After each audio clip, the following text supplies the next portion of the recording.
This story originally appeared on The Athletic, the best place to read about football online. Visit www.theathletic.co.uk/Tifo Football for a 30-day free trial and 50% off an annual subscription.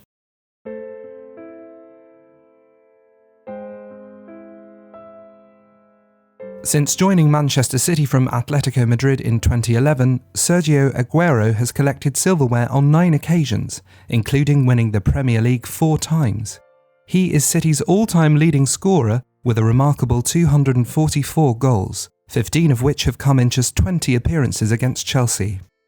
There is no doubt Aguero has been a major thorn in the West London club's side, but the fortunes of both clubs might have worked out differently had Chelsea gone through with plans to sign him from Atletico first.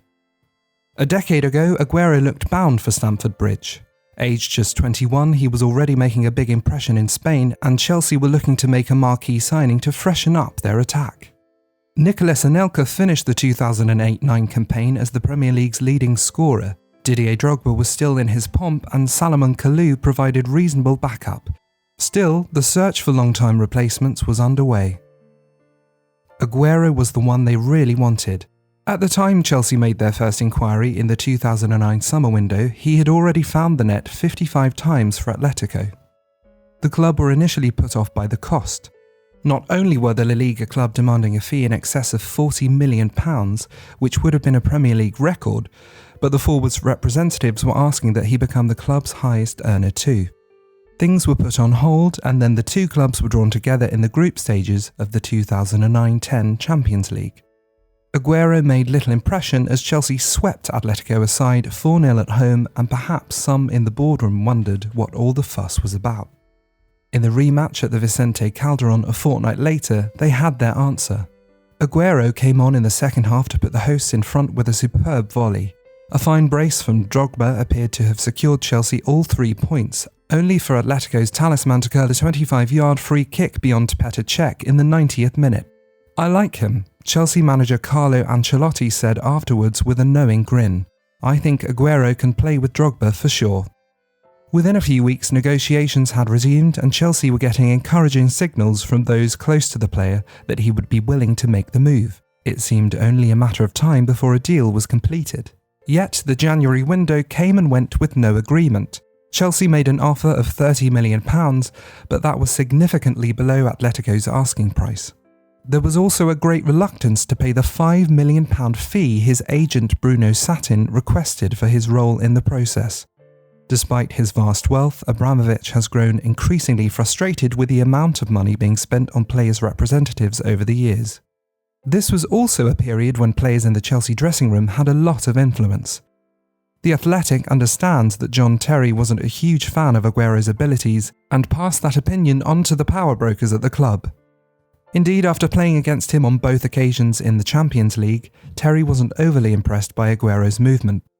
It is believed the ex-England centre-half was a greater admirer of David Villa, who was making a big impression at Valencia and also seemed for sale at the right price. Villa was one of the names Terry said he hoped Chelsea would target when speaking after winning the FA Cup final against Everton in May 2009. He said, "I think we'll see Chelsea back and competing for the top players who are out there at the moment. The likes of Frank Ribery, David Villa, these are the kind of players we want to attract. There needs to be a couple of changes, a few players brought in and a few who haven't played in the last couple of years moved on. Hopefully Roman will listen and things will get done." Despite Terry's reservations over his qualities and Chelsea's about the price, the possibility of Aguero's transfer remained. He was still a hot prospect and helped Atletico win the Europa League in 2010. He hadn't given up on a switch either. "Chelsea are a great club," he said in April of that year. "They have become one of the most feared in Europe over the recent years. London would be a really amazing city to live in as well," he added. "Myself and my wife could be really happy there." By now though, Chelsea had their eyes on another potential world-class star. In the summer of 2010, they opened talks with Santos over acquiring an 18-year-old taking Brazilian football by storm, Neymar. There was a buyout clause of £28.7 million, but, just as with Aguero, Chelsea didn't want to pay the asking price.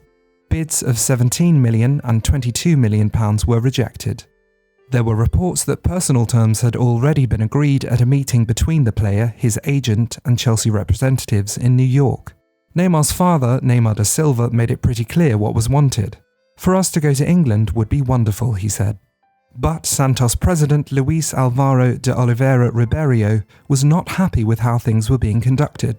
He said, "Chelsea sent us a transfer proposal which was rejected immediately, but the harassment continues.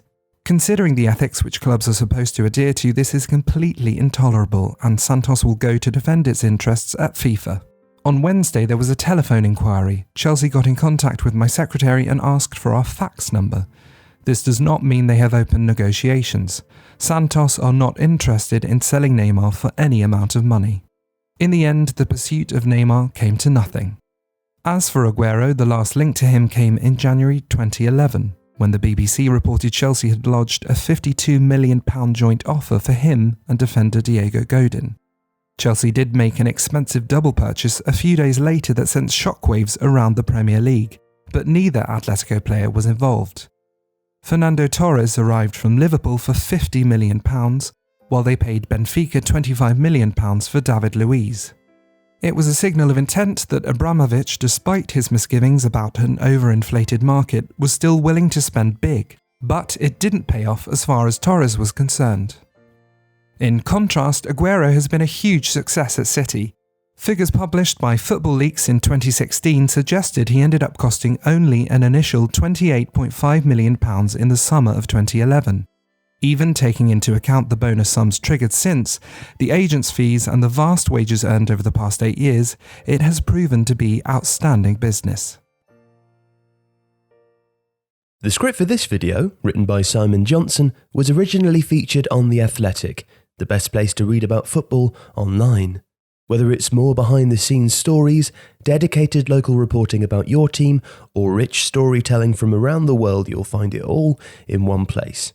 And there's many more behind-the-scenes stories to be found, so get a 30-day free trial by visiting theathletic.co.uk/Tifo Football and get 50% off if you sign up for an annual subscription. To support Tifo, support The Athletic. Thanks for watching.